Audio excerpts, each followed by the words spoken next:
Todavía, pues uno de los que habla mañana y no llega. Entonces, voy a hacer yo la presentación. ¿Sabes? Es un honor y una suerte para todos que esté aquí de nuevo el profesor Schuller, que este año, por ejemplo, ha estado ya 3 veces en España. El profesor Schuller hizo la tesis en superconductividad hace ya algún año. Luego estuvo trabajando en la Universidad de California, en Los Ángeles, luego en Argonne National Laboratory, en Argonne, cerca de Chicago, y desde el año 86, me parece, ¿no? Es profesor de física en la Universidad de California, en el campus de La Joya, que está cerca de San Diego, ¿sí? Entonces, el profesor Schuller tiene una larguísima trayectoria investigadora en muchísimos campos, y de lo que nos va a hablar hoy no es un tema de bajas temperaturas, pero es un tema de una gran importancia, es un tema de materiales, y además está elegido porque lo van a grabar, vamos, o sea, está todo relacionado, ¿sí? Entonces, o sea, yo creo que es bastante curioso o bastante excepcional una persona que haya tenido tanto contacto con distintos centros de España, ¿sí? O sea, hay estudiantes, como dicen en Estados Unidos, estudiantes que han pasado de estancias de estudiantes graduados y estudiantes postdoctorales, vamos, postdoctorales que han pasado estancias en su laboratorio. Él ha dirigido a muchísima gente de muchísimas universidades y centros del Consejo de España, de Santiago está yendo de Santiago de Compostela a Oviedo, a Barcelona, a Madrid, tanto en la Autónoma de Madrid como en la Complutense, como en el Consejo de Madrid. Pero hay una auténtica escuela de investigadores españoles que han pasado por su laboratorio, ¿sí? Os cuento esto y resalto esto porque espero que muchos de vosotros salgáis de aquí diciendo que vais a ir a trabajar en un sitio, desde todos los puntos de vista, excepcional, ¿sí? El profesor Schuller ha trabajado tanto en física teórica como en física experimental en una gran cantidad de campos, y tiene un laboratorio enorme. Es el director ahora de, ¿cómo se llama? Dentro de, ¿cómo se llama? Que es un nombre muy, de telecomunicaciones, no sé qué, transmisiones vía satélite, no sé qué, que hay en un complejo de la Universidad de California, tiene un grupo muy grande, con muchísimos medios, etc.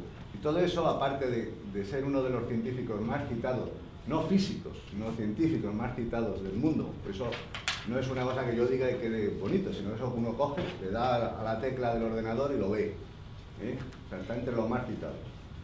Se ha recibido muchos premios, ¿eh? Por ejemplo, ha recibido el premio Adler de la Sociedad Americana de Física, en la división de Física de Materiales. Ha recibido la medalla de la Sociedad de Materiales Americana, el premio Humboldt, el Whitley, premio Whitley, pero el más importante de todos estos honores que ha recibido es que es doctor honoris causa de la Universidad Complutense. Igual no está mal, pero es una cosa realmente notable. Sobre todo si uno piensa que a lo mejor para otros campos no se es tan estricto, pero en el campo de ciencia, en la Universidad Complutense, cuando digo para otros campos no es muy estricto porque uno ve la lista y se lleva alguna sorpresa, A mí no me la hagas. Entonces, en la lista de científicos, o de físicos en concreto, que han recibido este honor de doctor honoris causa, los anteriores a él ha sido Abdul Salam, que todos sabéis quién es, ¿o no? Virginia, me acabas de matar. Bueno, el profesor Sol dice, bueno, te lo cuenten los de al lado. Luis Nel, si sabéis quién es. Vale, menos mal. O sea, Abdul Salam, Luis Nel, el primero fue Albert Einstein. Me parece que hay 6 o 7 físicos que la Universidad Complutense decidió que eran merecedores del doctor honoris causa. O sea que es una suerte para todos nosotros tenerla aquí. Bueno, tenía que relajar la condición al final, ¿no? Porque además viene solo para esto, solo viene para daros esta charla y luego sale otra vez, ¿sí? Camino de su trabajo. Pues nada más. O sea que cuando quieras. ¿Sí? O si quieres que algún otro comentario se me ocurra. Después lo voy a hacer los comentarios durante la conferencia. Bueno, muchas gracias por invitarme. Para mí ciertamente es un placer estar aquí en España. Yo debo haber sido español en alguna vida anterior. En las conferencias generalmente los amigos le dicen, uno, tú en tu conferencia te vienen y te felicitan, pero yo documento todo. Y yo voy a saber si ustedes tuvieron así que se olvidan, porque yo voy a saber. Yo voy a saber si estuvieron en mi conferencia, así que no. Realmente es un placer para mí estar aquí porque siempre la paso muy bien aquí y además con todos los contactos. De hecho, últimamente he cambiado de secretaria hace una semana y la secretaria nueva que tengo habla español también, así que en mi laboratorio voy a tomar examen de español ahora, no solo examen de inglés. Así que los chinos están aprendiendo español ahora, así que no es una cosa fácil. De lo que les voy a hablar les voy a hablar de 25 años de superredes metálicas y eventualmente esto fue una negociación entre Vicente y yo de qué hablar aquí y tiene, a pesar de que cree que no tiene nada que ver con baja temperatura, tiene que ver con baja temperatura lo siguiente, de que todas las cosas de lo que les voy a hablar son mediciones y física que está hecha a bajas temperaturas. Resulta de que los resultados son aplicables eventualmente en alta temperatura, pero los estudios que les voy a hablar son de baja temperatura, así que mi laboratorio es un laboratorio, bueno, no de ultra baja temperatura, pero es un laboratorio de baja temperatura, digamos que trabajamos siempre con helio líquido y cosas por el estilo. Así que las mediciones que les voy a hablar son de baja temperatura todos. Miren, y aquí como esto es un curso, le voy a dar varias lecciones a los estudiantes. La primera lección que le voy a dar a los estudiantes es lo siguiente: todas estas cosas que nosotros hacemos cuesta dinero y uno siempre, la primera cosa que les digo a los estudiantes, hay que agradecerle a la gente que le da uno el dinero, porque sin eso no se puede hacer nada. Así que yo tengo varias organizaciones americanas, el Departamento de Energía, lo que se llama National Science Foundation, que es la Fundación Nacional de Ciencia, la Fuerza Aérea de Estados Unidos y la Armada Americana. Todo esto es para investigación de tipo básica. Ahora, la última vez que estuve yo acá en el Escorial, caí en la trampa de hablarle a un periodista, no sé qué, si está aquí el señor ese, pero caí en la trampa de hablarle a los periodistas y esta es la segunda lección que les quiero dar. Después de hablarle a los periodistas, aparentemente impresioné mucho a la gente, impresioné mucho a mucha gente aquí con lo que le hablé, y entonces se fueron los periodistas a preguntarle a la gente. Esa vez hablé sobre nanociencia, y esto es lo que apareció en una de esas cosas que va a aparecer mañana, de hecho otra entrevista. Le preguntaron a la gente, ¿qué es la nanociencia? ¿Sabes qué es la nanociencia? Entre media cosa había una señorita que me cuenta que trabaja en el Instituto de Hernando, ahora Tatiana, pero entre otras cosas había una señorita, la Eva de periodismo, que estoy buscándolo desde hace 2 años, porque esto es lo que ella dijo sobre nanociencia. Nanociencia sinceramente no sé lo que es, ni de lo que va, ni nada. Simplemente sé que esta semana se está celebrando aquí en el Escorial un curso sobre este tema que dirige Iván Schuller. No solo que no aprendió nada del curso, pero yo tampoco dirigí el curso, así que no sé dónde sacó esto. Pero eso es lo que aprendió de la conferencia. Así que bueno, si Eva está aquí en la audiencia, porque si no quiero hablar con ella para aclararle el asunto. Bueno, miren, toda esta cosa empezó con un paper de un señor Esaki, que es este señor aquí. Y esto es Santiago de Compostela, como ven. Esto es la segunda lección que le quiero dar a los estudiantes jóvenes. Uno se la pasa muy bien siendo físico. ¿No? Aquí estoy en Santiago de Compostela. Ahora a usted no le impresionará tanto, pero a mí me impresionó porque yo vengo de mucho más lejos. Y aquí estamos en Santiago de Compostela. Este señor Esaki se le ocurrió de preguntarse la siguiente pregunta: ¿qué es lo que sucede si uno toma 2 semiconductores, arsenuro de galio y aluminato de arsénico, y los pone uno encima del otro, y uno hace lo que se llama una superred? Uno le impone una periodicidad adicional al material. O sea, por ejemplo, bueno, y yo después de eso empecé a trabajar en metales, y aunque en aquel entonces, cuando empecé el año 70, a mitad del año 70, a trabajar en metales, todo el mundo estaba enfocado a trabajar en arsenuro de galio. Y estaban enfocados en arsenuro de galio porque era un material que se podía construir muy bien, y todo el mundo creía que ese era el tema que había que trabajar. Nosotros empezamos a trabajar en metales. De hecho, yo empecé a trabajar haciendo esto, coloreando toda esa pelota, que eso era antes de las computadoras estas que hay hoy en día, así que había que colorear cada una de esas bolas a mano. Y hicimos ese material naranja y uno azul, y la pregunta era, ¿qué es lo que sucede si uno hace todo lo que se llama una superred? Si uno hace capas muy delgadas de materiales, pero metálicos, no semiconductores. Y bueno, desde entonces pasaron 25 años, que es una cosa que nunca me imaginé. Cuando empecé con esto tenía la edad de ustedes y ahora 25 años más tarde soy un viejo aquí que habla de estas cosas. Bueno, de hecho aquí está donde está la mayoría del dinero, cada una de esas tornillas cuesta $20 o 20 euros, y así que todo este aparato cuesta un montón de dinero para construirlo, para conseguirlo. Y además tiene cierto valor estético, así cuando uno los mira, después que uno se la pasa años construyéndolo. Bueno, uno llega y dibuja una cosa así, y ahora hoy en día con el PowerPoint se puede dibujar mucho mejor, pero las cosas no se ven así. Eso es una cosa que la realidad es totalmente diferente, y esto me costó un mundo aprenderlo. La realidad es diferente, la realidad las cosas se ven así. Y esto es un corte de estos materiales a lo largo del eje Z, y como ven ahí, las cosas no se ven perfectas, no se ven tan bien alineadas como yo les estoy diciendo. Yo creo que se ve desde atrás, ¿no? Se ve desde atrás. No, apague la luz porque se me duerme la audiencia. Y ven ahí, hay cosas negras por ahí, por ejemplo, ahí está más blanco. Todo esto tiene que ver con que el material que uno puede hacer en el laboratorio no es perfecto. Así que a pesar de estos aparatos que cuestan millones de dólares, las cosas no son perfectas. Esto es lo que es en el espacio directo. Como uno va, si uno le hace microscopía electrónica, si uno corta este material y lo mira a través, le tira electrones a través. Ahora, los físicos lo que podemos hacer es medir la intensidad de rayos X como función de 2θ, que es esencialmente la transformada de Fourier de esto. Y eso no es ningún problema para nosotros, porque los físicos estamos acostumbrados a pensar en el espacio directo y el espacio inverso. Y esto es la transformada de Fourier, que esencialmente refleja esto. Y si uno mira la transformada de Fourier, uno descubre exactamente lo mismo. Esto es como debería verse la transformada de Fourier, esa línea delgada, como debería verse la transformada de Fourier de la estructura de este material. Los datos son ese 8, la línea más gruesa. Y obviamente las dos cosas no están de acuerdo, y por la razón que las dos cosas no están de acuerdo es porque las cosas que uno hace en el laboratorio no son perfectas. Ustedes me miran a mí y dicen, este señor es perfecto, pero no lo soy. Mi mujer me lo recuerda todas las mañanas, me dice, no eres perfecto. ¿Ya? Entonces, aquí tiene lo mismo, esto no es perfecto.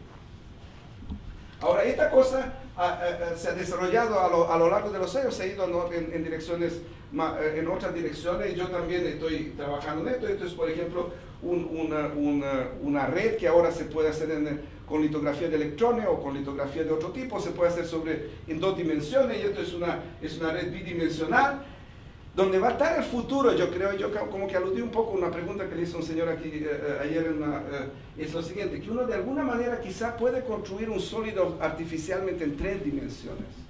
Y eso creo que donde va a estar el futuro. Es en tratar de extenderse y ver si de alguna manera uno puede construir sólidos artificiales en 3 dimensiones. Y eso es lo que quizás ustedes puedan hacer y eventualmente encontrar cosas interesantes. Bueno, como ven aquí, he tenido mucha gente que ha trabajado en el laboratorio, y el trabajo de que lo va específicamente, gente de España, está aquí, está José Martín aquí, y Joseph Nogués no está aquí, y con el profesor Vicente y Jacobo Santamaría estuve trabajando en eso. He tenido muchos colaboradores a lo largo de los años, estudiantes, en varios lugares y cosas por el estilo. Así que no les puedo agradecer a todos, pero ciertamente esto es una contribución importante a lo largo de los años. Este es el plan de la conferencia. Lo que le voy a dar, una introducción y contarle un poco de historia. Le voy a hablar de caracterización de eso, por la razón que le voy a hablar, porque como les dije, estos materiales no son perfectos, y eso es una cosa fundamental a entender. Le voy a hablar de efectos de interferencia, y después de eso le voy a hablar de 3 cosas de física. Cuando uno hace estas superredes, pasan varias cosas, pero una de las cosas que pasan es que hay muchas interfaces. Entonces le voy a hablar de efectos de interfaces, y una comparación entre los largos característicos. Esto se va a aclarar un poco más tarde, largos característicos estructurales versus magnéticos. Después le voy a hablar qué es lo que pasa que si uno tiene un material, otro material que no es similar, y otro material similar, al acoplamiento a través de un material diferente. Eso es lo que se llama efecto de acoplamiento. Y después les voy a hablar de cómo empezó este campo, que es el efecto de superredes. Y después, eventualmente, le voy a tratar de decir algo sobre el futuro, pero para motivarlo a ver si le interesa este tema. Pero la cosa más importante que le quiero decir es que de lo que le voy a hablar es de ciencia básica. Esto no sirve para nada lo que yo estoy haciendo entonces no es una cosa que fue empezada para encontrar alguna aplicación práctica bien definida, nada de eso. Esto lo empezamos puramente por curiosidad intelectual. Y debido a lo que pasó, que a raíz de eso aparecieron muchas sorpresas. Muchas sorpresas aparecieron. Y esas sorpresas son las que eventualmente llevaron a aplicaciones. Así que la motivación de este trabajo es ciencia básica. Le quiero decir, no puedo asegurarles que la ciencia básica específica, la que estoy haciendo hoy en día, va a servir para algo. Lo que sí les puedo asegurar, que la totalidad de la ciencia básica sirve para algo. Si no, miren alrededor del mundo y van a ver que están rodeados de aplicaciones que salen de esto. Entonces, es un error, según mí, tratar de encontrarle exactamente qué aplicación básica uno tiene en el trabajo específico, porque no se puede saber. Y les digo, de hecho, cuando empezamos con esto de la superred metálica, creíamos que era totalmente una cosa, bueno, no exactamente, me voy a mostrar algo, pero bueno, ¿por qué baja temperatura? Por la razón que son bajas temperaturas son importantes en este campo son dos, bueno, en realidad son tres. Una es porque hay efectos de interacciones entre materiales que son disimilares que causan nuevos fenómenos, y eso es de lo que les voy a hablar. Y después, la segunda cosa que ya se aludió aquí ayer, incluso en la charla de Hermann Suderhoff, fue de que hay efectos que compiten el uno con el otro. La superconductividad, por ejemplo, puede competir con el ferromagnetismo, por ejemplo, la ferroelectricidad puede competir con el ferromagnetismo. Existen estos efectos que compiten, y eso es muy interesante, porque a veces gana uno, a veces gana el otro, pero en muchos casos aparecen nuevos fenómenos.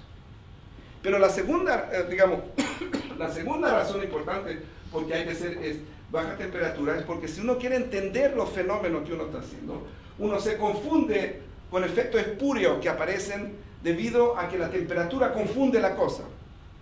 Entonces es bueno enfriar la cosa a baja temperatura, mirar la cosa a baja temperatura para poder eliminar efectos espurios y poder estudiar el fenómeno específico que a uno le interesa estudiar. Así que baja temperatura tienen un rol que jugar en esto, probablemente no el mismo rol que la otra conferencia donde baja temperatura es esencial eventualmente pero aquí es esencial para entender estos fenómenos físicos. Ahora, ¿para qué hacer todo esto? Como les dije, le aludí ya que en dos capas hay todas estas interfaces que dan origen a varios fenómenos. Por ejemplo, un fenómeno que da origen es lo que se llama el efecto de proximidad. El otro tipo de cosas es cuando uno tiene tres capas, cuando uno tiene dos capas azules y una roja separada, el acoplamiento entre estas capas a través de la capa disimilar esta, que es la roja, causa un montón de fenómenos nuevos. Les voy a hablar de uno de ellos, les voy a dar solamente un ejemplo, ya que aquí no hay tiempo para hablar de eso. Y después les voy a hablar de lo que se llama un efecto de superred. El efecto de superred tiene que ver con que uno tiene una periodicidad que está repetida muchas veces, y eso da efecto, esa nueva periodicidad que uno le impone al cristal, le da origen a nuevos fenómenos. Ahora, ¿cómo sucede eso? Bueno, esto sucede de la siguiente manera. Cuando uno toma átomos y los transforma en un sólido, lo pone en un sólido cristalino, debido a la periodicidad, nuevos efectos aparecen en la propiedad electrónica. Por ejemplo, uno tiene niveles electrónicos definidos en un átomo, uno acopla los átomos y esos niveles electrónicos se abren en bandas. Y eso da origen a los metales, a los semiconductores, a los aisladores, a todo eso. Bueno, de la misma manera, si uno toma una película y uno hace una superred, uno le impone esta periodicidad adicional, aparecen estos efectos que se llaman efectos de superred. Estos efectos ya cuando todo este campo empezó fueron predichos ya desde el principio. Esto era el efecto que fue predicho. Dijeron, aquí está la curva, todos ustedes, bueno, espero que tengan algo de background en física sólido. Esta es la curva de E versus K. Ahí está el pi sobre A, que es la periodicidad del cristal, ¿cierto? Las zonas de Brillouin aquí. Y esto es, por ejemplo, un metal. Un metal es un material que la curva I versus K tiene una banda que es media llena. Ahí está la superficie de Fermi. Y en la banda está media llena y hay un gap de energía ahí. Ahora, fíjense que si uno le cambia la periodicidad, que es ese valor I, si uno hace crecer la periodicidad, eso, el pi sobre A se achica. Entonces sucede esto, ¿cierto? Se mueve esta cosa para allá. Entonces, si B es más grande que A, pi sobre A es más chico. Ahora, fíjense, pi sobre B es más chico. Ahora, fíjense que efectivamente lo que pasa, que debido a esto, que se movió la frontera aquí, esta frontera se movió, debido a eso, la superficie Fermi, ahora que estaba tan lejos de ahí, del gap de energía, se acerca al gap de energía. Y eventualmente lo que sucede es esto. Esta es la predicción más simple que uno puede encontrar. es que como función de cambiar la periodicidad y hacerla crecer más y más y más, la frontera aquí de la zona Brillouin se va moviendo hacia allá y la superficie de Fermi efectivamente lo que está pasando pasa de ser una banda media llena en el medio del gap, una banda media llena en medio del gap. Así que como función de la periodicidad, lo que uno se espera que la densidad de estados en la superficie Fermi se vaya de ser finita a ser infinita y a ser cero, y debido a eso uno espera que haya una transición metal aislador como función de la periodicidad. Esa es la predicción más simple. Lo que les voy a terminar diciendo en esta conferencia, que esa predicción más simple, que lo que empezó todo este campo, no ha sido nunca observada. O sea, la predicción más simple que empezó el campo no ha sido observada. Otras cosas salieron. Ahí hay un ejemplo de cómo la ciencia básica funciona. Uno puede empezar con una idea, esta era la idea de que empezamos a perseguir. Yo estuve persiguiendo esta idea 15 años de mi vida. ¿Okay? Y bueno, les voy a mostrar lo que salió. Bueno, aquí está, por ejemplo, esta fue la primera conferencia que organicé sobre superredes artificiales. Y al mismo tiempo, cuando empecé eso, nació uno de mis hijos, Jonathan. Y va a ser relevante esto al final. Y aquí está Jonathan a los 6 meses. Bueno, esto de ser físico también es bueno porque uno puede mostrar las fotos que nadie quiere mirar. Que uno puede, siempre cuando alguien saca las fotos, ya te voy a mostrar las fotos de mi hijo, uno dice, pero yo las puedo mostrar porque yo soy el que doy la conferencia. Ahí está Jonathan de 6 meses. Y yo, por ejemplo, Jonathan se la pasó llorando todas las noches, así que yo me fui y me la pasaba en puro aeropuerto, y en un aeropuerto se me ocurrió ahí pensar en eso. ¿Qué pasaría si de alguna manera puede uno construir un sólido artificial? Y esta era la idea de las superredes. Bueno, después de eso, esta revista, Discover Magazine, escribió un artículo, bueno, entre otras cosas sobre sexo, pero no tiene nada que ver con esta conferencia, que dentro de esa revista, que era principalmente sobre sexo, apareció este artículo que decía Arquitectos en el Laboratorio, y ahí están las superredes metálicas. Y cuando me dieron ese premio que Vicente mencionó, me dije, me voy a volver a ver qué estupidez habré dicho yo en ese artículo. Y me sorprendió lo brillante que fue eso. Decía, superredes van a llevar a toda una nueva clase de dispositivo electrónico. Todo eso de spintrónica que escuchan hoy en día, estaba ahí. Superred metálica para usar en memoria de computación. En 4 o 5 años, esto no equivocamos un factor de 2, pero para un astrónomo eso no es gran cosa. Esto va a ser el campo de la física material. Y eso apareció en todo ese artículo. En realidad a mí me sorprendió también, porque yo dije, habíamos dicho una cantidad de estupideces que no dicen esto. Bueno, ahí está el dibujo que les mostré. Este fue un paper del año 80. Ahora, ¿qué es lo que es importante aquí? Por la razón que uno tiene que hacer esta cosa pequeña es lo siguiente, es porque los largos característicos, lo que define la física, son estos largos, por ejemplo, el largo de intercambio que se llama el exchange length, o el largo de apantallamiento, el screening length, o hay otro largo, estos tienen que ver con magnetismo, con transporte, o el largo de coherencia que han escuchado hablar en superconductividad. Si ustedes se fijan, muchos de estos largos característicos que son interesantes y son importantes, ocurren en este rango aquí, entre 0.1 nanómetro y 1 nanómetro, o sea, entre 1 angstrom y 10 angstrom. Esos son los largos característicos. El problema ahora que encuentran, y eso es lo interesante, cuando uno hace las cosas de ese tamaño, es cuando se tornan las cosas interesantes. Ahora, hay un problema aquí grave. El problema grave es lo siguiente, que si uno mira, por ejemplo, a lo largo del eje Z, a lo largo del eje XY, y uno mira la manera de que uno puede caracterizar estos materiales, uno descubre que todas las técnicas que uno puede usar, por ejemplo la técnica de rayos X, que le voy a decir algo, o la microscopía electrónica, incluso la técnica de ¿cómo se llama?, de efecto túnel, tienen problemas, siempre tienen algún problema justo en el rango interesante que uno le interesa estudiar estos materiales. Y entonces, no es que la técnica, no es que los materiales solo tengan un problema, las técnicas mismas tienen un problema siempre. Y entonces siempre hay un debate. Y entonces es ahí donde tiene, justamente por eso que ese campo es interesante, porque es tanto difícil como que no es tan claro lo que está sucediendo. Bueno, por ejemplo, déjenme darle un ejemplo. Aquí hay una superred, que ideal uno lo dibuja así, esta es una superred, ahí está la periodicidad adicional que le vamos a poner lambda. Y bueno, uno lo dibuja así, pero la cosa en realidad, como les digo, no se ven los átomos, no se ven perfectos así, pero es así como uno lo puede hacer en PowerPoint. bueno, si uno, por ejemplo, le hace rebotar rayos X a un ángulo θ y lo saca al mismo ángulo θ ahí, entonces cada vez que 2 veces lambda por seno θ igual a n veces por la longitud de onda de los rayos X, entonces uno tiene un pico. ¿Ok?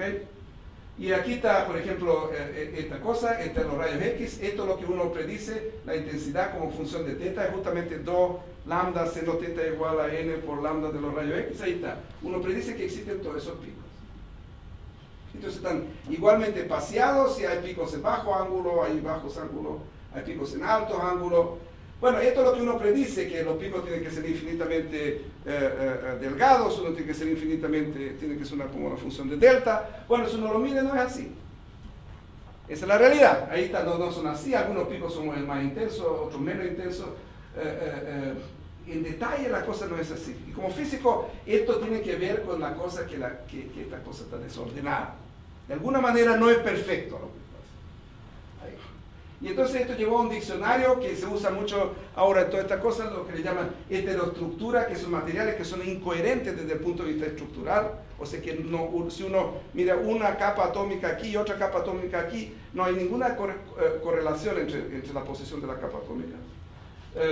Hay una multicapa que hay una coherencia de largo alcance, o sea, hay una periodicidad que se conserva bien, pero al nivel atómico no se conserva. Y después esto es lo que se llama las superredes, que hay coherencia estructural a nivel atómico. O sea que si uno toma una capa aquí y una capa aquí, uno se puede simplemente multiplicar n veces el número de distancias y llega a la otra capa precisamente. Entonces existe todo este diccionario, todas estas cosas están confundidas en la literatura, pero son bien claras desde el punto de vista conceptual. Entonces, ¿qué es lo que pasa? La rugosidad interfacial se ve así. Es así como se ve la interfaz entre dos materiales. No es perfecto, no es como se lo dibujé ahí. Y bueno, hay un montón de cosas que uno tiene que preocuparse, el largo característico, a lo largo del eje XY, a lo largo del eje Z. Les voy a hablar un poco de esto, por eso que les quería mostrar esto. Entonces, la manera que uno determina eso, una de las maneras de determinar cómo se ve eso es medir lo que se llama la intensidad de rayos X, que es el cuadrado de la transformada de Fourier de la composición, que es TF.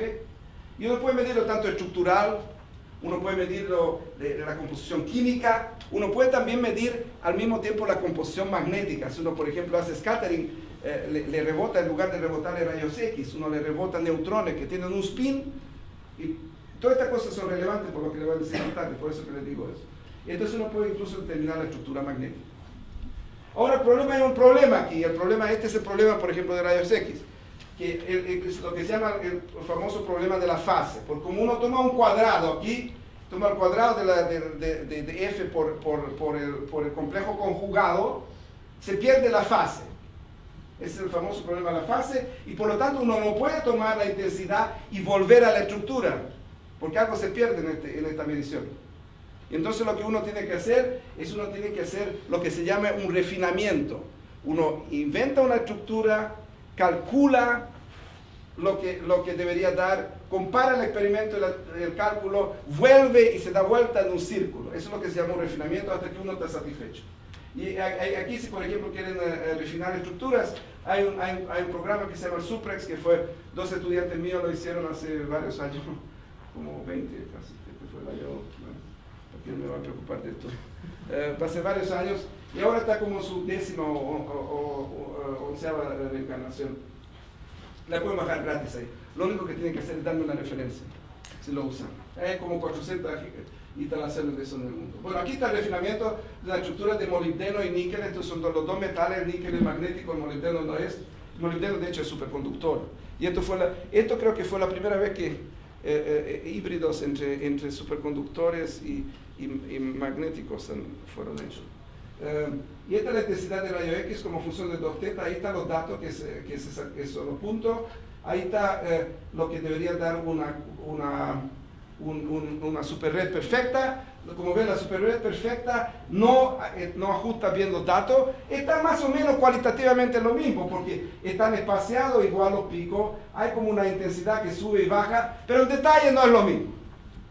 Y el refinamiento es esa curva gruesa ahí, que fíjense que ajusta varios órdenes de magnitud, 2 o 3 órdenes de magnitud de intensidad, se ajustan muy bien y te da información sobre la rugosidad de la interfaz, le da información sobre la expansión de la red, da información sobre cómo se difunde la cosa, un material en el otro, todo ese tipo de cosas.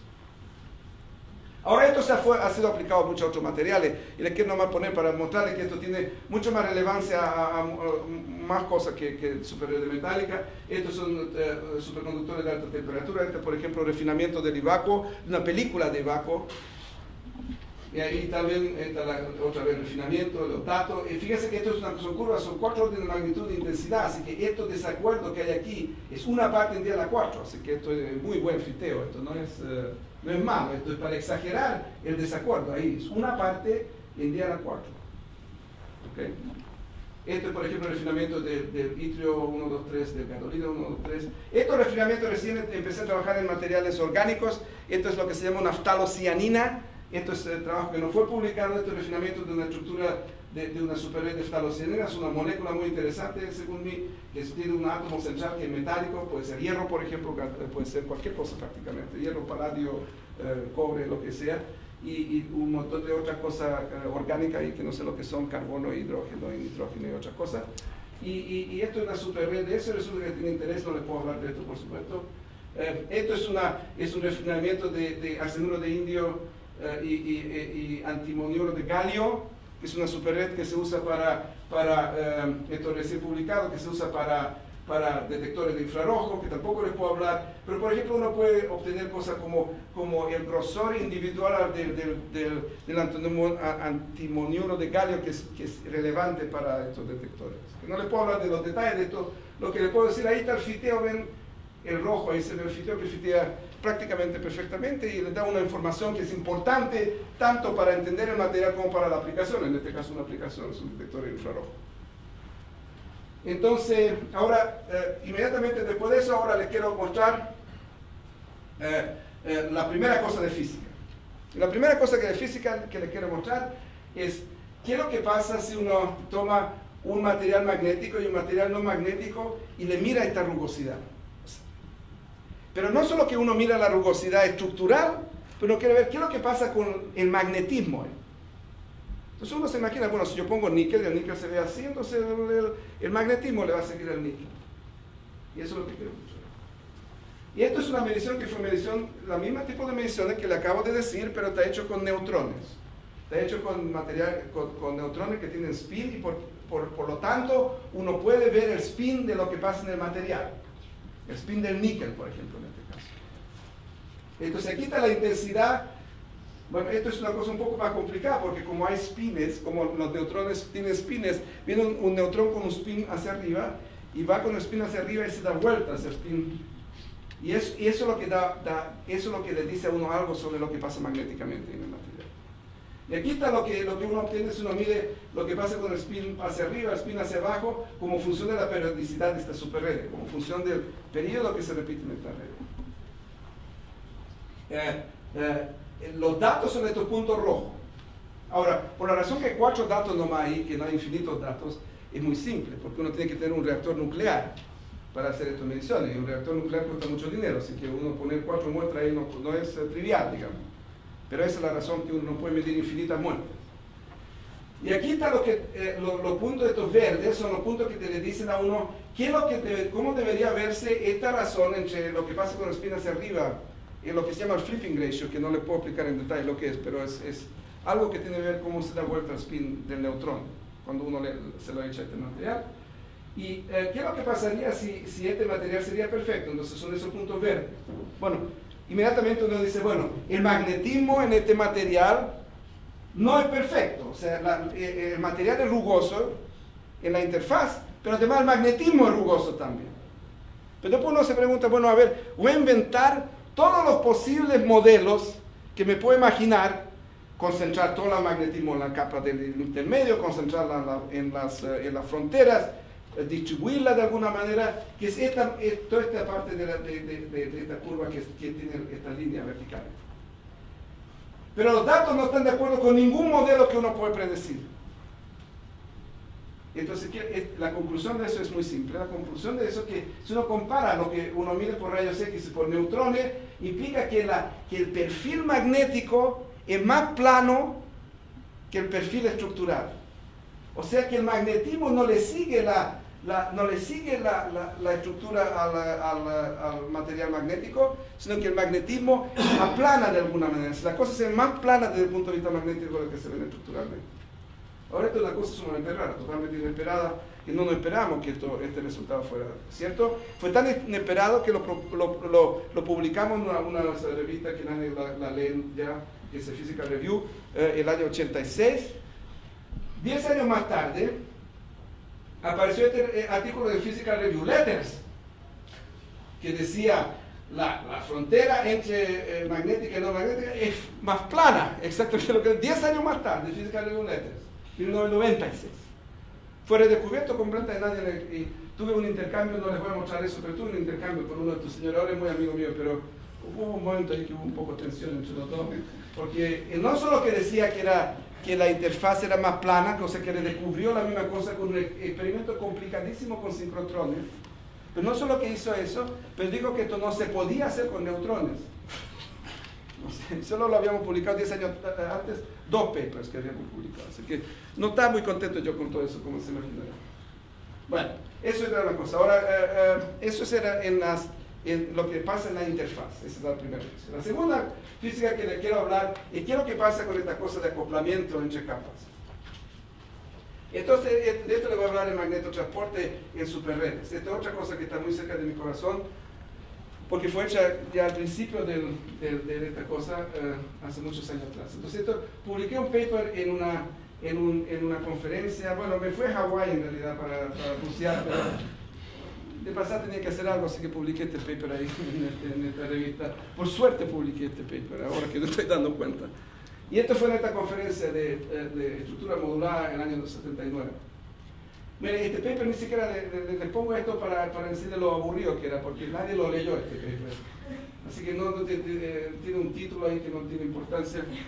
Y ahora me debería pegar un tiro por no haberle hecho más propaganda yo a ese paper. Pero yo también lo encontraba más o menos aburrido, así que, qué sé yo. Y ahí está la referencia. Y en este paper lo que hacíamos era medir la magnetoresistencia. Medíamos qué es lo que pasa a la resistencia como función de campo magnético de superredes de cobre y níquel. Y esto es lo que dijimos. El paper. En una de estas cosas por aquí, por ahí, dice la magnetoresistencia muestra comportamiento anómalo. ¿Qué quiere decir eso? Que el cobre y el níquel tienen una magnetoresistencia del orden del 1,5%, lo más. Y estas mediciones, yo no sé, estamos poniéndole ahí contacto a esta porquería, resulta que encontramos que era del orden de 20% la magnetoresistencia. Bueno, yo qué sé, yo dije comportamiento anómalo, no me fui a bucear. Ahora esto se llama magnetoresistencia gigante, ¿ok?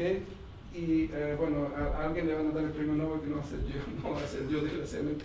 Y bueno, pero fueron solo 10 años antes de que, bueno, 8 años antes, que fue descubierto. Y ahí está en el paper, está por escrito, bueno, pues nadie lo leyó, ni yo tampoco. En realidad, cuando la magnetoresistencia gigante fue descubierta, me fui de vuelta a mirar este paper a ver qué es lo que había escrito yo otra vez. La explicación la teníamos mal, pero bueno. Pero lo interesante de todo esto fue que, acuérdense, les dije, esto de la superred metálica empezamos a preguntarnos, ¿qué pasa si uno hace esta cosa periódica? Dentro de 15 años, todos ustedes lo usan esto, todos ustedes, estoy 100% seguro. ¿Saben dónde lo usan esto? Superred metálica, o lo que salió de esto, no fuese exactamente. Ninguno de sus computadores funcionaría, porque el cabezal de los computadores que tienen todo funciona basado en esta cosa de la magnetoresistencia gigante. Todos los cabezales de todas las computadoras hoy en día usan eso. Sin eso, olvídense. Incluso hoy día Motorola o lo que se llama Freescale está fabricando lo que le llaman Magnetic Random Access Memories, que son memorias magnéticas que van a tener en los autos y en un montón de cosas como teléfonos y cosas por el estilo. Así que la investigación básica fue lo que llevó a esto. No fue el hecho que a alguien se le ocurrió, ya voy a inventar, y esto llevó después a la spintrónica. Y no fue que alguien dijo, ya voy a inventar la spintrónica, a ver cómo funciona esto del spin del electrón. No fue así. Uno se puso a jugar aquí y descubrió esta magnetoresistencia gigante por más o menos por error. Esa es la cosa importante. Y esto salió de la investigación básica. Y les digo que hay mucho más dinero ahora que sale de esto. Acuérdense lo que les dije. Todo el mundo nos decía arsenuro de galio, aluminato de arsénico. Eso es lo que hay que hacer. Bueno, les quiero decir que lo que salió de esto, de la superred metálica, ciertamente desde el punto de vista aplicado es más importante. Es más dinero que se ha producido con eso. Así que con todo eso, si uno hubiera empezado a insistir en la aplicación, uno no hubiera descubierto. Así que uno se pregunta, ¿para qué sirve todo esto? Yo creo que eso no necesariamente para hacer investigación básica, uno tiene que empezar preguntándose eso, porque es importante empujar los límites, ver qué es lo que pasa si uno hace cosas diferentes, y es importante hacer nuevos materiales, y algo pasará. Algo pasará por ahí, y por lo tanto, lo importante para usted, la gente joven, es que no se dejen empujar por los viejos, que los depriman, que digan, bueno, no pasa nada. Sigan empujando los límites, les aseguro que si empujan los límites y hacen nuevos materiales, algo pasará. Y yo estoy muy contento de que ya cuando era muy joven me di cuenta de eso, y entonces no le presté mucha atención a todos esos viejos que me decían que no servía para nada esto de los superredes metálicas. Entonces, mire, ya para mostrarle una cosa así bien práctica para lo que sirve, el número de papers publicados al año en este tema, ¿okay? Es un número de 300, que no habían cero por ahí, de repente se disparó y ahora hay 300 papers todos los años publicados en este tema. Que alguien hizo una investigación de todo. Okay. Ahora le voy a mostrar qué es lo que pasa en la física de esto. Esto es magnetoresistencia en superredes de hierro cromo. Y esto de la magnetoresistencia gigante funciona de la siguiente manera. Uno tiene un material que tiene un spin apuntando hacia la derecha y un spin apuntando hacia la izquierda, uno a la derecha. Estos son los materiales, el hierro, y separado por cromo. Y resulta que si uno lo espacia precisamente aquí, este material le gusta acoplarse en una manera antiferromagnética, ¿no? O sea, el spin de esta película de hierro se acopla hacia la derecha, el spin de este hierro se acopla hacia la izquierda. Y forman un acoplamiento antiferromagnético. Ahora, hay dos tipos de electrones que uno puede disparar. Que cuando uno mide transporte, uno tira electrones con el spin hacia la izquierda, electrones con el spin hacia la derecha, y debido a que el material rebota contra el material magnético, debido a que los electrones rebotan contra el material magnético, el spin de la izquierda, por ejemplo, rebota contra este, el spin de la derecha del electrón rebota contra este, entonces los dos canales de spin son como dos resistencias en paralelo, se dispersan o se escaterean debido a que hay esta superred con los pines alternados. Quiero que esto es en campo igual a cero. Ahora, si uno le aplica un campo magnético muy grande, por ejemplo, en esa dirección, todos los pines se alinean en esa dirección, los pines que van hacia la izquierda rebotan contra estos pines del material. Pero el spin de la derecha, del electrón que tiene el spin hacia la derecha, se pasa de largo. Porque tiene este spin, tiene el mismo spin que el material. Y debido a eso, este canal de spin cortocircuita el material. Entonces, ¿qué es lo que pasa? Esto fue lo que fue la idea en que el grupo de Ferd hizo en el año 88. Lo que decía. ¿Qué es lo que sucede? Esto da origen a que en esta orientación antiparalela de los pines, la resistencia es mayor que la orientación paralela. Esto es lo que se llama ahora la magnetoresistencia gigante. Esto es lo que si uno le mide la resistencia como función del campo magnético, la resistencia decae. Es más grande cuando el campo es cero que cuando el campo es finito. Bueno, ahora hay una pequeña complicación aquí porque uno generalmente mide la resistencia a lo largo de esta dirección, no a lo largo de la otra dirección. Y aquí les voy a mostrar aquí un paper que escribimos, bueno, con Jacobo Santamaría y una serie de otra gente. Que es lo siguiente, aquí está el experimento es tomar esta superred, como les dije, de hierro cromo, y simplemente variarle la rugosidad a la interfaz. La interfaz no son perfecta, ver si uno le varía la rugosidad a la interfaz pasa algo interesante. Claro, uno diría, bueno, ¿qué es lo que va a pasar? Hay una magnetoresistencia gigante, uno le va a matar la magnetoresistencia si uno le pone más rugosidad. Eso es lo que uno inmediatamente dice. Bueno, como les dije, hay una complicación porque uno generalmente mide la resistencia a lo largo de esta distancia, pero aquí la vamos a medir a lo largo de la dirección perpendicular, que causa una serie de problemas técnicos que no les voy a hablar. Y todo esto son mediciones de baja temperatura. ¿Y qué es lo que sucede aquí? En esta resistencia perpendicular, inmediatamente la primera cosa que uno descubre es que la resistencia en la dirección perpendicular, que es esta, la magnetoresistencia esta, es mayor en mayores efectos, del orden del 40%, comparado con la resistencia a lo largo de las capas. Y eso es muy simple, se debe a que los electrones ahí sienten todo lo que pasa en la dirección perpendicular. Cuando van a lo largo de la capa se rebotan entre medio, así que no sienten tanto el efecto de este acoplamiento antiparalelo. Ya, eso es la primera cosa. Pero la segunda cosa, ¿qué es lo que pasa como función de la rugosidad? Y ahí es donde la cosa se tornó bien interesante. Como función de la rugosidad, acuérdense que está esta rugosidad, que el material no es perfecto, no es perfectamente plano, y esa rugosidad está caracterizada por este número sigma, que es el ancho de esta rugosidad. ¿Ok? ¿Y qué es lo que pasa? Pasa algo muy interesante. Si uno mide la magnetoresistencia, que es esta cosa, que es la magnitud de este efecto, delta rho, delta R o delta rho. Si uno mide la magnitud de ese efecto delta rho y lo grafica como función de la rugosidad, uno descubre una cosa sumamente interesante. De que esto escala linealmente, miren ahí está una curva lineal de muchas muestras, pero no solo que escala linealmente, la segunda cosa es que pasa por el origen. Eso no es un accidente. Cuando la curva de repente uno mide una serie de puntos y la curva pasa por el origen, eso significa algo. ¿Qué es lo que significa eso? Eso significa de alguna manera que si no hay rugosidad no habría magnetoresistencia. Eso es lo que significa. Y bueno, esto ahora voy a decir, esta cosa no es aceptada universalmente, esto es controversial, esto es una pelea, porque mucha gente creía que no era ese el efecto. Pero ciertamente hay que explicar esa curva de que por qué la magnetoresistencia varía linealmente con la rugosidad. Ahora, claro, lo importante que tienen que realizar es lo siguiente. Si uno no hace las mediciones, entonces uno puede decir cualquier cosa. Y muy poca gente hace mediciones cuantitativas de este tipo de cosas. Entonces, eso es lo importante, que uno puede muy fácilmente pelear esta cosa, como yo, porque uno dice, bueno, yo medí esto y medí esto otro, y aquí está la curva.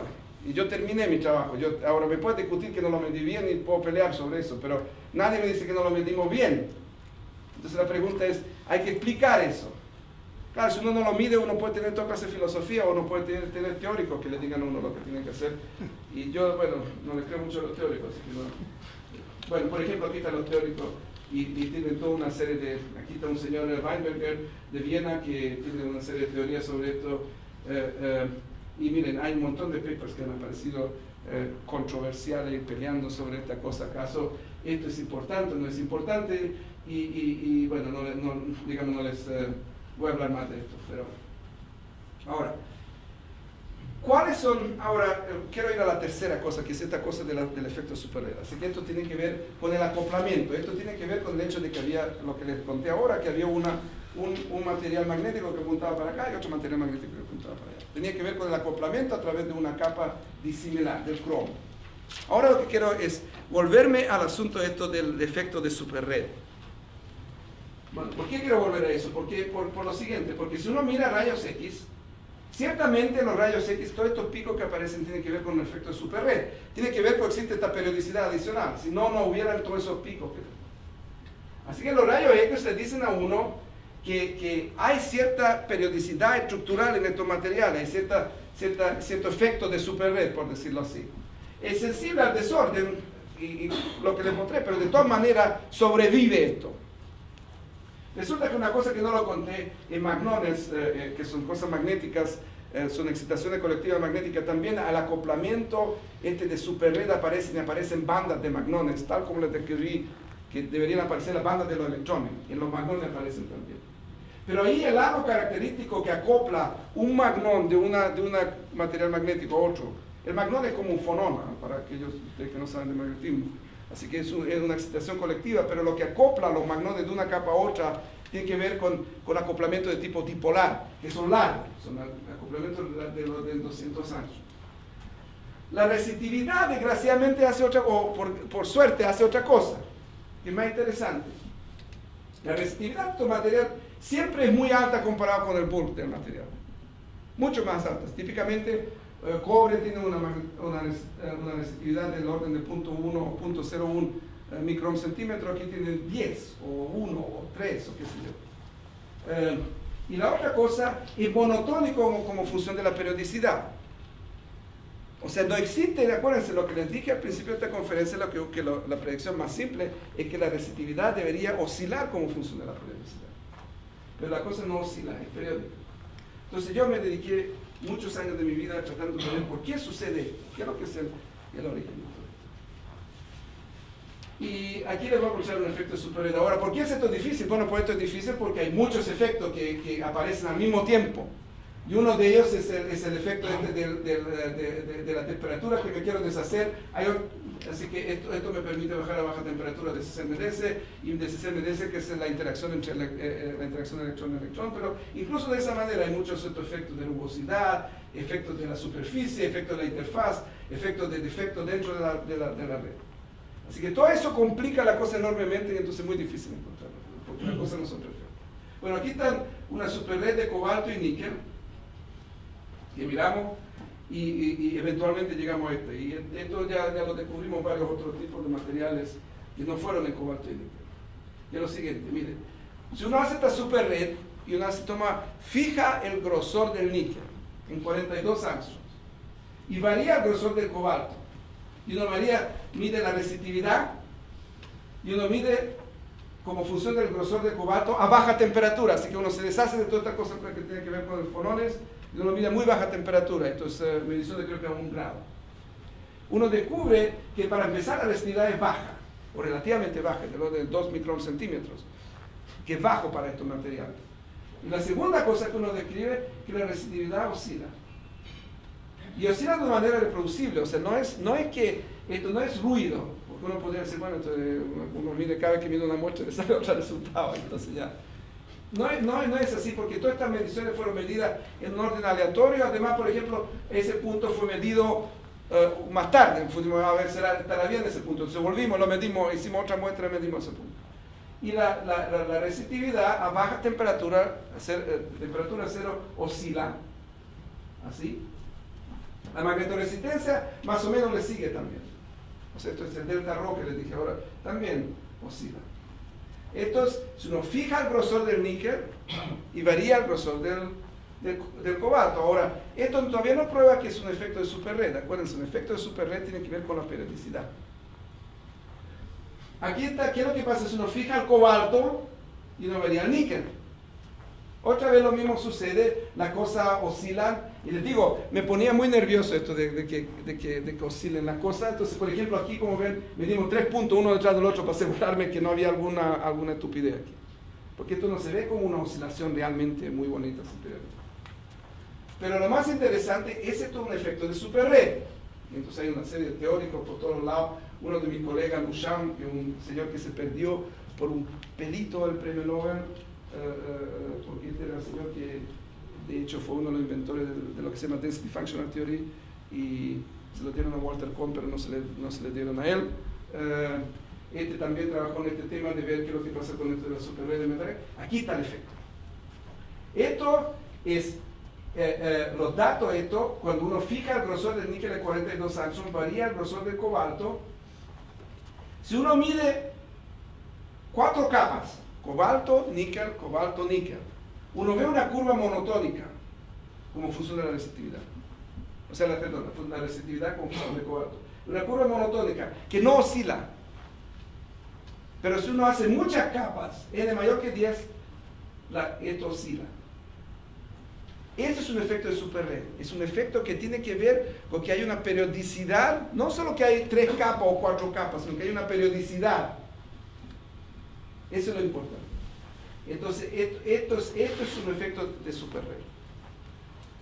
Por ejemplo, aquí hay otra manera de hacerlo esto, fijando la razón entre cobalto y níquel al punto 6 y punto 4 de alguna periodicidad, y hacer, por ejemplo, 500 angstrom, ahí está, y 1000 angstrom, la cosa oscila. O sea, no oscila cuando las cosas son unas pocas capas, oscila cuando las cosas son muchas capas. Esto huele como una cosa de superred, como un efecto de superred. Pero por alguna razón misteriosa, ocurre solo en cobalto y níquel. Esto debería ser universal, esto no es una cosa. Bueno, de hecho ocurre en otro sistema más, que es el paladio plata, creo. Y desgraciadamente, eventualmente, después de haber trabajado en esto como varios años, como 10, nos convencimos de que esto en efecto no es un efecto de superred. Y no es un efecto de superred porque no ocurre en todos los materiales, solo ocurre en algunos materiales en particular. Y si después quieren, les puedo contar por qué ocurre en algunos materiales en particular. Así que este efecto que les dije, de que se abren este gap de energía debido a la periodicidad adicional, no ha sido observado, aunque oscilaciones han sido observadas, y esto es publicado un paper teórico que tiene que ver con esto, que esto tiene que ver algo con que ciertas bandas que tienen que ver con el desorden cruzan la superficie Fermi. No, de hecho no quiero meterme en los detalles de esto, pero si le interesa después le puedo contar en privado sobre esto. Pero de hecho, a pesar de que se observó estas oscilaciones, a pesar de que esta cosa huele como un efecto de superred original que predijimos, no salió lo mismo que estábamos esperando, salió otra cosa, y solo aparece en esta cosa, en superred de cobalto y níquel, y en otra más de paladio, creo que era paladio y plata, y no aparece en prácticamente ningún otro material.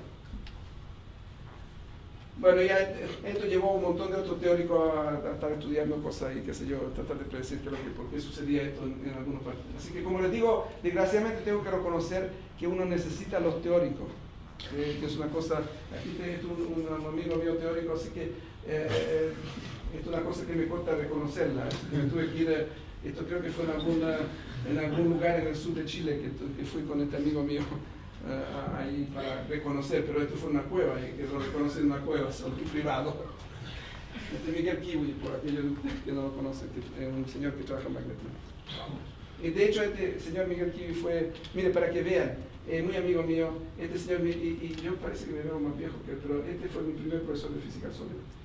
¿Okay? Él me enseñó todo lo que yo sé de física sólida.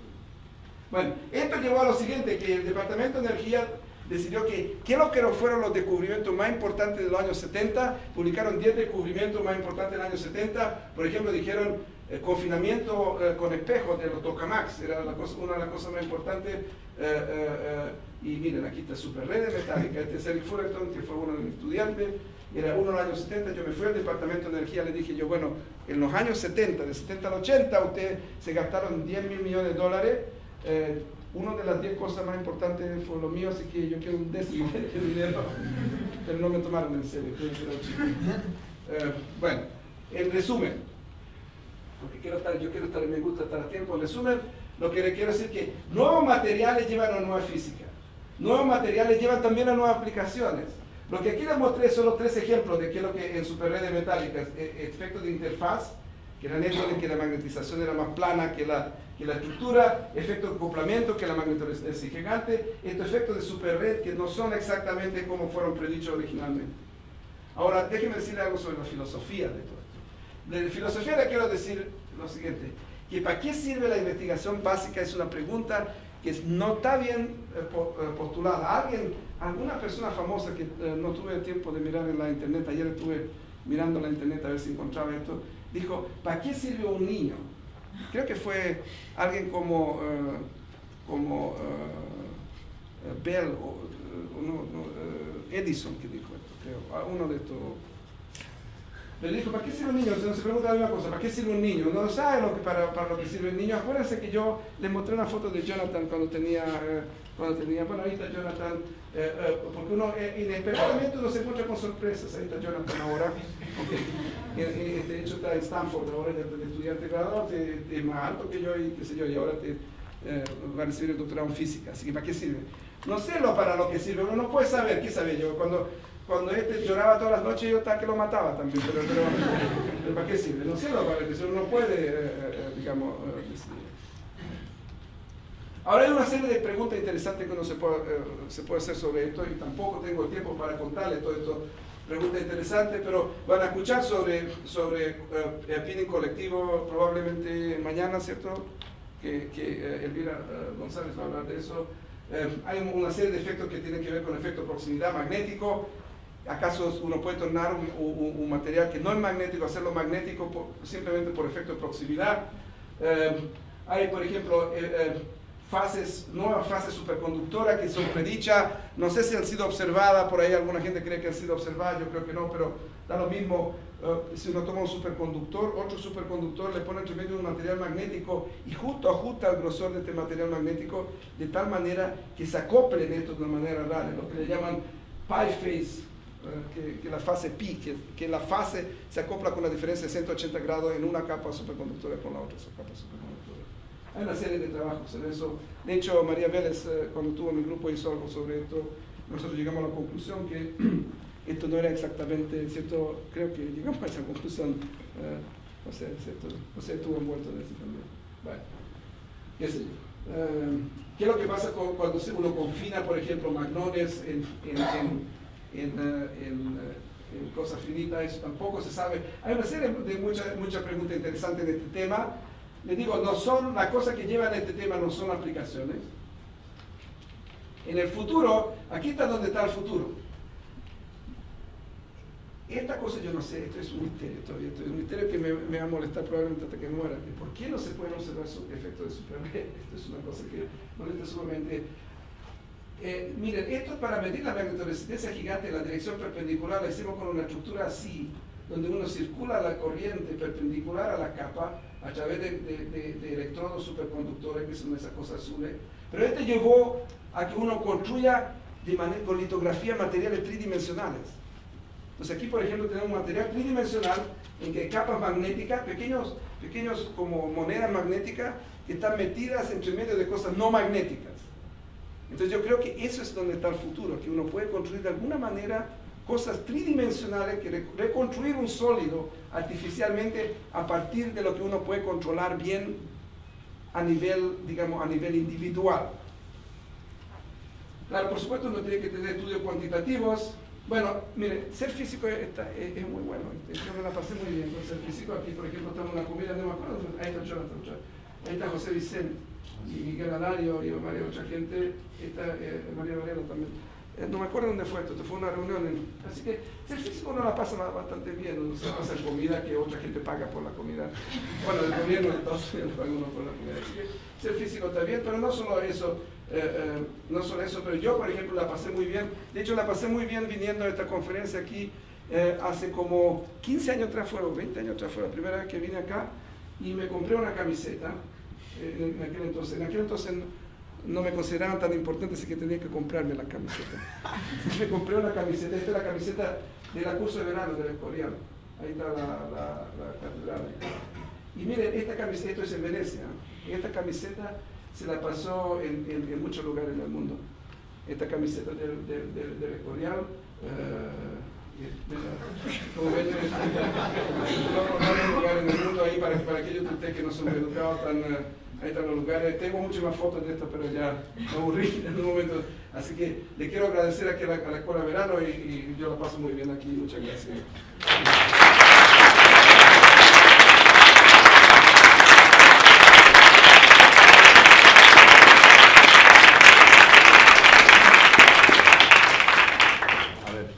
Preguntas, comentarios, sugerencias.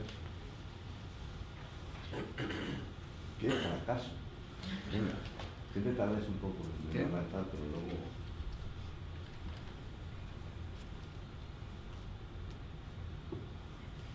Bien.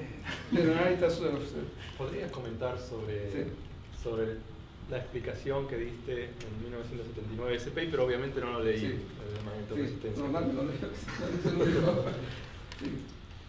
Digamos, conozco la explicación actual, la contaste, pero... Ya, originalmente, mira, cuando empezó todo este campo, lo que uno decía, uno va a hacer materiales bidimensionales. Si uno tiene un material bidimensional, uno tiene una superficie de Fermi que es plana. Si uno tiene una superficie de Fermi plana, uno tiene lo que se llama nesting. Y entonces creía, bueno, esa era la explicación. Cuando copió las explicaciones del nesting, y toda una historia sobre nesting que no tiene nada que ver, obviamente. Pero esa fue la explicación que nosotros le dimos. Y después yo decidí, para entender esto del nesting, uno tiene que entender bien la estructura de la interfaz. Y me dediqué a todas estas cosas estructurales, a ver si podía entenderlo bien y correlacionar esto con lo otro. En lugar de llegar y hacer grandes cosas con bombo y platillo, seguir midiendo una cosa que yo no entendía. Así que capaz que eso haya sido un error así un poco raro. Pero no fue, ciertamente la explicación fue un error. Y eso, por ejemplo, una segunda cosa la primera cosa que uno dice que debería aparecer en estos materiales, nadie nunca que yo sepa en superredes, ni de arceluro galio, ni metálica, alguien ha encontrado nesting. Segunda predicción obvia. Así que si uno... No, en Charles Density, pero no superredes. Ya era por eso, eso es Claro. Tiene Claro, en Charles Density, en Selenium de Niobio, ahí hay claro. Te preguntaba porque me parece que explicaciones erróneas pueden dar lugar a nuevos. Bueno, esta explicación errónea era la explicación que todos los teóricos me decían, y ahí fue donde yo decidí no creerle nada más a los teóricos, porque me desviaron por otro campo, por otra dirección. ¿Y se entiende por qué esas predicciones tan básicas no se observan? No, ese es el problema. Eso yo creo que es una cosa fundamental. Una pregunta fundamental es la siguiente. En las propiedades estructurales ciertamente hay un largo característico, ¿cierto? Que uno sabe cuál es ese largo característico.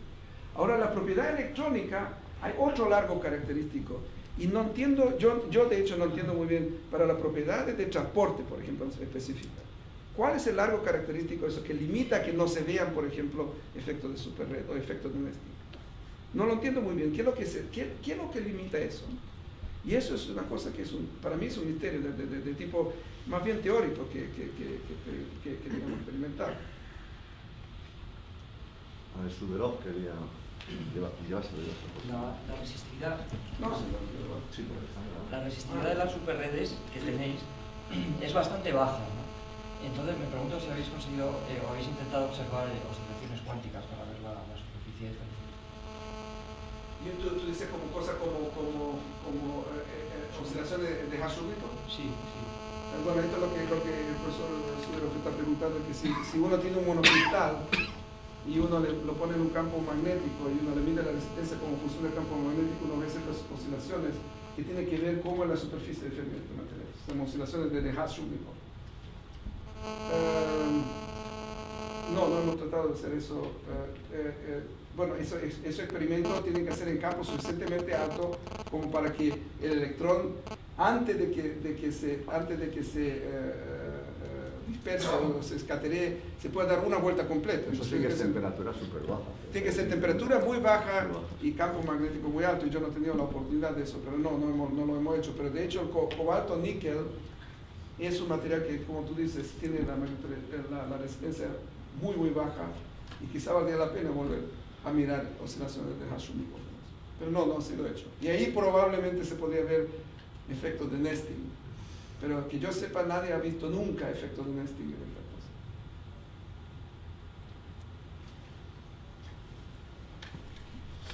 Tengo que hablar con micrófono. Sí, porque están grabando. Te van a oír en toda Sudamérica, o sea que ver que... Parte de España también. No sé si ponerte el micrófono para que te oiga también a ti. No, a mí no, yo no. A ver, mi pregunta es sobre las superredes de cobre-níquel, ¿verdad? Cuando uno mira los libros de texto, ¿verdad? Y ve la estructura de los estados electrónicos del cobre y el níquel, pues se encuentra que son muy parecidos. Sí. De manera que si un electrón, digamos, viaja y pasa una interfaz entre cobre y níquel, desde el punto de vista de lo que ocurre en la superficie de Fermi, uno espera realmente cambios muy pequeños.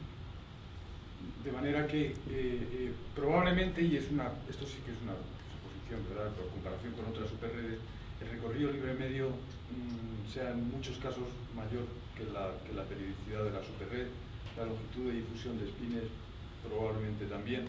De manera que, desde el punto de vista del transporte en superredes, de lo que se sabe hasta el momento, ¿verdad?, parece que no hay ninguna longitud característica de que tuviera que ser sensible a la estructura de superred. Bueno, no sé, o sea, por la razón que empezamos a trabajar en cobre-níquel originalmente, fue precisamente lo que tú dijiste. Todo el mundo decía, hay que trabajar en arsenuro, galio, aluminato, arsénico, porque tienen la misma estructura, la misma red cristalina. Entonces, si pones la misma pelota encima de una encima de la otra, van a crecer muy bonito. Entonces dijimos, ya, hay dos metales que tienen cosas parecidas, cobre y el níquel, son muy parecidos. Pero se te olvida que a pesar de que el cobre y el níquel tienen la estructura muy parecida y tienen la estructura cristalina muy parecida, la estructura electrónica muy parecida, uno es magnético y el otro no es. Así que algo es muy diferente ahí. El níquel es magnético, el cobre no lo es. No, cobalto. Ah, níquel, cobalto. Cobalto níquel. Ah, no, dijiste cobre níquel. Ah, cobalto níquel, sí. Cobalto níquel. Sí, bueno, pues sí, lo que pasa es que si tú miras el cobre níquel, por ejemplo, ya que también puedes construirlo como un material que tiene muy baja resistividad. Ahora, claro, hay otro problema y hay otras complicaciones, que que el cobre, níquel, probablemente la modulación de la química no es tan abrupta como en el cobalto, probablemente. Así que sí, eso podría ser, pero ¿saben lo que pasa? Que ahora se me olvida, en el sistema periódico tiene uno, debajo del cobalto, creo que debajo del cobalto está el paladio, y debajo del paladio está, bueno, en todo caso, si tú miras hacia abajo en el sistema periódico, el paladio con la plata tiene esas oscilaciones, pero debajo de eso está el rodio y mis estudiantes hay otro más, rodio y se me olvida que otra cosa que no tiene las oscilaciones. Las estructuras son muy parecidas, ¿entiendes? Entonces es muy peculiar que aparece solo cobalto y níquel y aparece paladio y plata, este efecto es muy peculiar.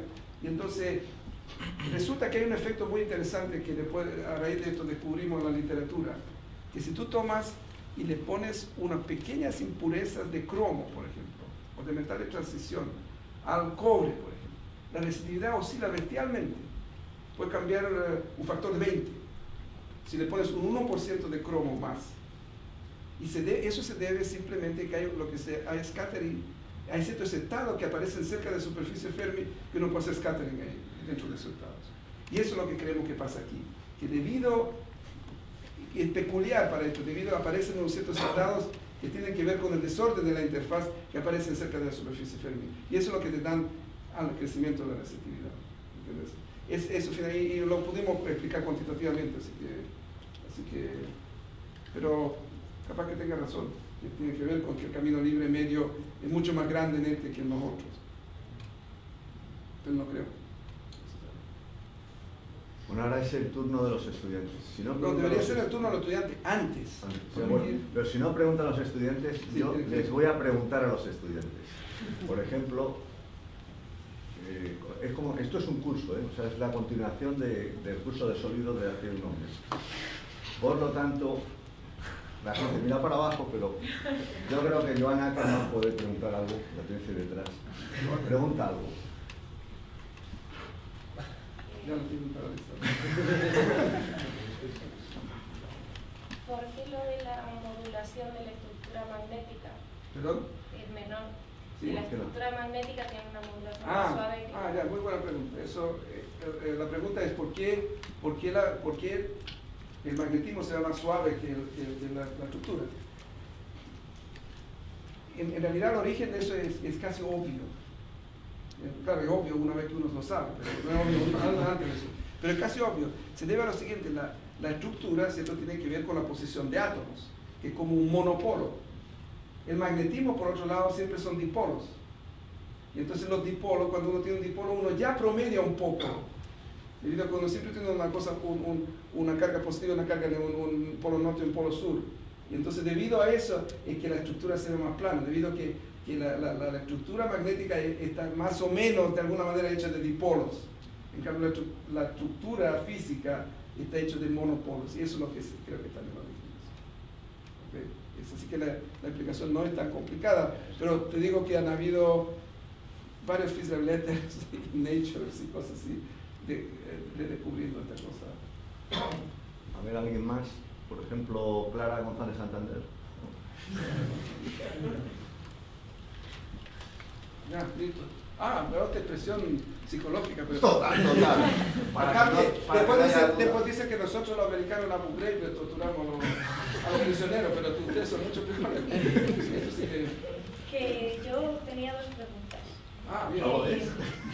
Entonces, no se puede observar los efectos de superred. Bueno, no se han observado. ¿No se han observado? No. Vale. ¿Y por qué había en superredes en las que sí que se observaba una función periódica, pero que en otras no? Que he dicho que se lo preguntáramos.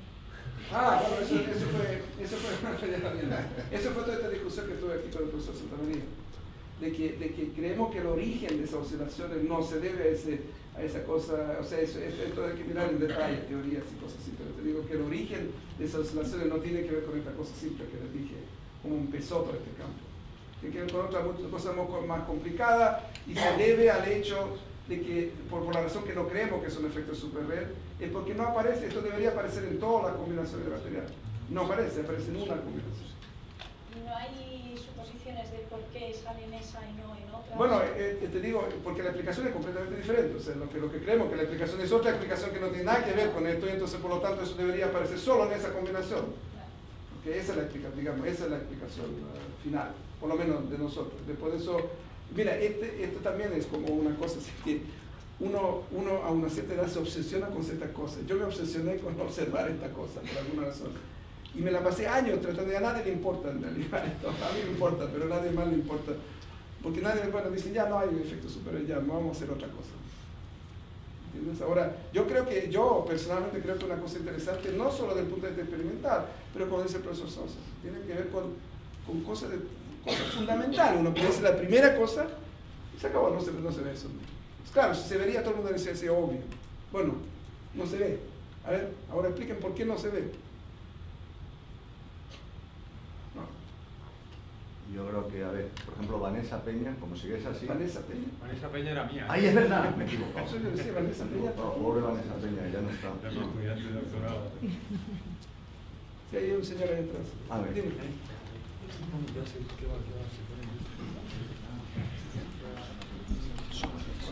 A ver, ha dicho que los efectos de superredes no se ven y no se conocen, o sea, sí no se han observado, porque tampoco se ha observado, o sea, no se sabe cuál es la longitud del largo característico, ¿no? Que daría lugar al efecto. Sí.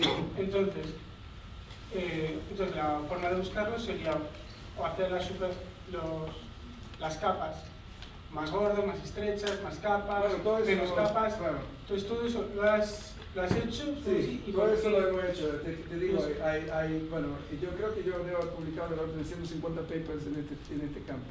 No sé, en realidad es una estimación de si pasan a dividir 400 por 3. Pero, y lo hemos hecho todo, más cosas, más delgado, más esto, más otro, cambiar el material, todo eso.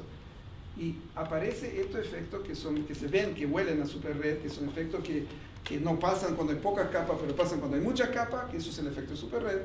Eso aparece solo en dos combinaciones, cobalto, níquel y paladio, plata. Por alguna razón no aparece en otras. Así que sí, hemos hecho todo eso, imagínate, o sea, eso es más o menos obvio, tratar de hacer eso, digamos, cambiar el grosor, cambiar esto, cambiar lo otro. Si habéis hecho todo y si habéis hecho bueno, y llegamos finalmente también, uno no puede hacer todo, pues eso es como, digamos. Entonces hay los estudiantes también, como tú bien lo sabrás, los estudiantes tampoco quieren estar ahí para siempre. Entonces, en algún momento se te cabrea. Dicen, ya, no quiero hacer más esto. No importa que tú tengas un problema psicológico, un efecto superred. No quiero más hacer esto. Entonces, cada vez que llega un estudiante nuevo como tú, entonces uno le dice, mire, esto es muy interesante. Entonces cae otro, y de repente cae uno. Entonces, cayó uno, de hecho, Jacobo sabe, hubo uno, José Gallego, que ahora está en el consejo aquí, que ese cayó redondito y estuvo 3 años trabajando. ¿Y cuál es el grosor mínimo de las capas a las que, de cada capa, ¿no? Bueno, en el cobalto níquel, porque eran desde 40 bueno, hasta como 12. Son monocapas. Sí, no son muchas. Son 1000 años o así. Bueno, ¿alguna otra pregunta? Pero Vanessa, ¿crees que te he confundido? Venga, Eso está bien. ya ha sido tu alumna mía. Se ve, el pelo liso, a ver si. A ver, por ejemplo, esto de las películas y de las superredes tienes el efecto, vas poniendo las 2 dimensiones, ¿no? Pero si empiezas a reducir también la otra dimensión, sí, hasta que vas consiguiendo algo un poco más unidimensional, sí, se pueden hacer otros efectos. Claro, por ejemplo, hubo un efecto que es muy interesante que sucede en el magnetismo, y que si tú te preguntas la siguiente, a ver, ¿quién tiene una moneda? Bueno, siempre después de esta conferencia después gano dinero. Gracias por la pregunta, siempre ganó, me gané 2 euros. Sí, por esta pregunta, ¿qué fue que me preguntaban? Sí. Después nos vamos a tomar juntos. Si tú te preguntas, en una moneda magnética, ¿en qué dirección está la emanación de esta moneda? La primera cosa que te dice cualquier persona que trabaja en el magnetismo está en la dirección, de este plano. También algunos te dirán que si es muy delgada, quizás es perpendicular. No, las dos respuestas están mal. si el tamaño de esto está justo, hay un cierto tamaño justo de una moneda, que la emanación no está ni en el plano ni fuera del plano, está en el plano del borde por el confinamiento de la aquí, y en el medio se para. Y eso da origen, bueno, mañana van a escuchar qué es lo que pasa con esta moneda magnética, si uno le pone un superconductor encima y uno ve efectos de pinning, de acoplamiento entre la fase superconductora, los vórtices superconductores y esto. Pero en una moneda en que hay un vórtice, lo que se llama un vórtice magnético, y el acoplamiento entre los vórtices magnéticos, esto pregúntenlo mañana a la Elvira González, porque no sabe la respuesta. Y como no está aquí, entonces, pregúntenle, ¿qué es lo que pasa si se acopla un vórtice superconductor a un vórtice magnético? Y eso resulta que tiene un efecto sumamente interesante, que un ex profesor, un ex estudiante de Vicente, que es Javier Villegas, que está conmigo ahora, acaba de mandar un paper a Physical Letter, que aparece un efecto sumamente interesante, aparece una cierta biestabilidad y un montón de cosas sumamente interesantes debido a que estas cosas que están confinadas, como tú preguntas, en la dirección, en el plano XY, ya produce estos vórtices magnéticos, y esta red de estos vórtices magnéticos se acopla a la red de vórtices superconductores, y por ejemplo, entre otras cosas, produce biestabilidad, o sea que es un superconductor que o tiene una resistencia alta o tiene una resistencia muy baja, dependiendo de la historia. Eso ningún superconductor hace eso, que yo sepa. ¿Cierto? No hay ningún superconductor que tú, dependiendo de la historia, cómo ciclas el campo magnético, o tiene una resistencia alta o tiene una resistencia baja, y las diferencias entre las dos resistividades son de 1 millón, factor de 1 millón, o sea que magnetoresistencia de 1 millón. Y la otra cosa que tiene, que es sumamente interesante, que depende en cosas como la dirección de la corriente que uno le va metiendo, así que son cosas... y eso se debe precisamente a la pregunta que tú preguntas, ¿qué pasa si uno confina en el euro que me gané? Dos. ¿Qué es lo que pasa si uno lo confina en el plano X? Y eso es lo que le aludí, de hecho, a la primera parte de la conferencia. Y ahora en 2 dimensiones hay un montón de trabajo que se está haciendo eso, ordenando las cosas en 2 dimensiones. Ahora la pregunta es, ¿puede uno de alguna manera ingeniosa ordenarlo en 3 dimensiones? Es ahí donde tienes que trabajar tú. Acuérdate de la pregunta, seguro, porque además ahora es un secreto que solo algunos conocemos. Elvira fue la primera directora de trabajo de Vanessa. ¿Sí? Ah, ya, entonces aquí la tienes. Pregúntale qué es lo que sucede. Pregúntale qué es lo que sucede si en lugar de tener puntos magnéticos que interactúan con la red de vórtices, cada uno de los puntos magnéticos desarrolla un vórtice magnético. Pregúntale. Esto va a ser un secreto entre todos nosotros. No, yo te aseguro que yo no lo voy a decir nada, porque seguramente llegará 5 minutos antes de la charla. Esto va a ser un secreto entre todos nosotros. Esto yo lo hice ya, el secreto así se lo hice. Una vez yo tenía un estudiante cuando yo hacía clase de electricidad y magnetismo, y este estudiante mío siempre venía, se sentaba en segunda fila y se quedaba dormido, pero instantáneamente. Y me tenía vuelto loco, porque me gusta que gente duerma en mis... entonces, pero yo hacía 2 clases, una tras la otra. Entonces, al final de la clase todo el mundo decía, todo el mundo salió calladamente y entró en otro curso. Y se sentaron alrededor de este señor. Y entonces este señor se despierta en la mitad de mi segunda conferencia, mi segunda clase, y mira alrededor y me di cuenta, yo lo estaba observando, me di cuenta, se dio cuenta, algo raro está pasando. Todo cambió así levemente, pero el otro está hablando la misma cosa, yo daba el mismo curso 2 veces.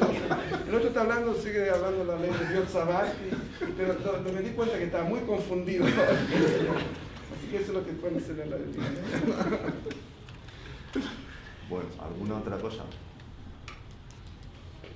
¿Os dais cuenta que es una pregunta general? ¿Es alguna otra cosa? ¡Hombre! ¿Sí? Vamos a ver, o sea, si se ponen un montón de átomos seguidos todos iguales, tiene una periodicidad, salen cosas, ¿no? Un sólido. Si se hacen capas de 2, salen otras cosas. Entonces podría hacerse, o sea, igual es una burrada porque sería mucho, yo qué sé. Pero bueno, o sea, algo periódico, o sea, un sistema periódico de superredes, es decir, 100 capas que forman una superred, luego otras 100 distintas, algo así. ¿Tendría sentido? ¿Se podría hacer? O sea, tú dices, O sea, hacer se una podrían superred, usar una cosas nuevas. superred. Eso es. Mira, de alguna manera sí. A ver, déjame explicarte. Hay una respuesta simple, claro, por supuesto se puede hacer eso. El problema es que esta propiedad estructural se pierde con la dictadura, a pesar de que las cosas son perfectas, eventualmente se pierde el carácter coherente de la estructura. Pero de alguna manera eso ha sido... yo publiqué un paper hace como 10 años atrás, que de alguna manera está relacionado con lo que tú dices. En lo siguiente, suponte tú de que en lugar de hacer 3 capas perfectas, y después otras 3 capas perfectas, haces 3 capas y cuarto. O sea, 3 capas y cuarto es el primer material, después haces 3 capas de segundo material. Entonces el segundo material termina con 6 capas y cuarto. Después le agregas otras 3 capas y cuarto. Ya, entonces la segunda superred aparece con 12 y media, o qué sé yo, 13 y media. Y después el segundo aparece con 18 y 3 cuartos. Y eventualmente la cosa se repite otra vez después de pasar 4 veces. Si empieza con 3 cuartos, eventualmente después de 4 veces se repite otra vez la cosa. O sea que de alguna manera hay una periodicidad adicional dentro de la periodicidad. Eso tiene manifestaciones muy claras en la estructura de rayos X. Pero sumamente clara. Y eso lo decimos en arsenuro galio con aluminato arsénico. Solo la estructura, y es muy interesante eso. Así que sí, existe algo así, digamos, esto es una respuesta larga para una pregunta corta, pero sí, se puede hacer eso y en el arsenuro galio ya está de alguna manera hecho. Bueno, ahora os recuerdo que no hay segunda charla hoy, que hay la charla esa general, pero también os recuerdo que a las 4 volvemos otra vez con el horario normal con Nicolás Sagaray, que nos va a contar cosas muy interesantes, realmente muy interesantes, y luego con José Ignacio Martín, que también nos va a contar cosas muy interesantes. O sea, que no os vayáis de excursión aprovechando que ahora luego seguimos. Damos las gracias de nuevo a Iván por estar.